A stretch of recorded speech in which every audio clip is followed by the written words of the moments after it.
ఈరోజు భారతదేశంలో గర్వించదగ్గ రోజు.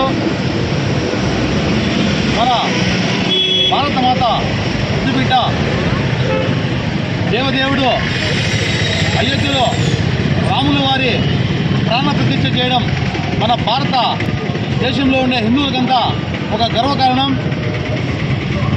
అక్కడ అయోధ్యలో ఏదైతే ప్రాణ ప్రతిష్ఠ జరుగుతుందో అందుకు సంఘీభావంగా దేశం మొత్తం అనేక కార్యక్రమాలు చేపట్టడం జరుగుతుంది. అందులో భాగంగానే పుంగనూరులో ఎంబీ రోడ్లో ఉన్న యువత హిందూ బంధువులందరూ కలిసి మన రాముల వారి విగ్రహాన్ని ఇక్కడ ఫోటో పెట్టి పూజ చేసుకోవడం మాకు చాలా సంతోషకరం. దేశంలో ఇలాంటి కార్యక్రమాలని చేస్తున్న